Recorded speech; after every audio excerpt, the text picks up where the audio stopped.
के बाद United kingdom ने 1952 में, फ्रांस ने 1960 में और चीन ने 1964 में परमाणु परीक्षण किए। दक्षिण एशिया में इंडिया ने 1974 में पोखरण में पहला परीक्षण किया और 1998 में श्रृंखला परीक्षण किए, जिसके तुरंत बाद पाकिस्तान ने 1998 में परीक्षण कर स्वयं को परमाणु शक्ति घोषित किया। नॉर्थ कोरिया ने 2006 से परीक्षण शुरू किए।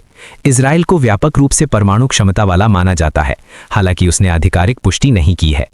आज अनुमानित रूप से रूस के पास लगभग 5500 के आसपास परमाणु वॉरहेड हैं, अमेरिका के पास लगभग 5200, चीन के पास 500 से अधिक और तेजी से बढ़ती संख्या, फ्रांस के पास लगभग 290, यूनाइटेड किंगडम के पास लगभग 225, भारत और पाकिस्तान के पास लगभग 160 से 170 के आसपास, इजराइल के पास लगभग 80 से 90 और उत्तर कोरिया के पास 30 से 50 के बीच अनुमानित संख्या मानी जाती है।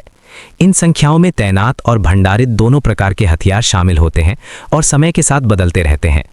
परमाणु शक्ति की भयावहता केवल संख्या में नहीं बल्कि उसके संभावित परिणामों में है। यदि आधुनिक बड़े शहर पर मेगाटन स्तर का हथियार गिराया जाए तो लाखों लोग तुरंत मारे जा सकते हैं, अस्पताल और संचार व्यवस्था ध्वस्त हो सकती है और न्यूक्लियर विंटर जैसी स्थिति पैदा हो सकती है, जिसमें धुएं और कालिख के कारण वैश्विक तापमान गिर जाए और खेती चौपट हो जाए। वैज्ञानिकों ने चेतावनी दी है कि सीमित परमाणु युद्ध भी वैश्विक खाद्य संकट पैदा कर सकता है। फिर भी 1945 के बाद युद्ध में परमाणु बम का दोबारा उपयोग नहीं हुआ। इसका एक कारण डेटरेंस की नीति है, जिसका अर्थ है कि यदि एक देश हमला करेगा तो दूसरा भी जवाब देगा और दोनों का विनाश निश्चित है। इसी डर ने अब तक इन हथियारों को प्रयोग से रोके रखा है। 1968 में परमाणु अप्रसार संधि बनी ताकि हथियारों का प्रसार रोका जा सके, हालांकि सभी देश इसमें शामिल नहीं हैं। परमाणु शक्ति मानव बुद्धि की चरम उपलब्धि और सबसे बड़ी चेतावनी दोनों है। ये दिखाता है कि विज्ञान कितनी अपार शक्ति दे सकता है और ये भी कि उस शक्ति का गलत उपयोग कितनी गहरी त्रासदी ला सकता है।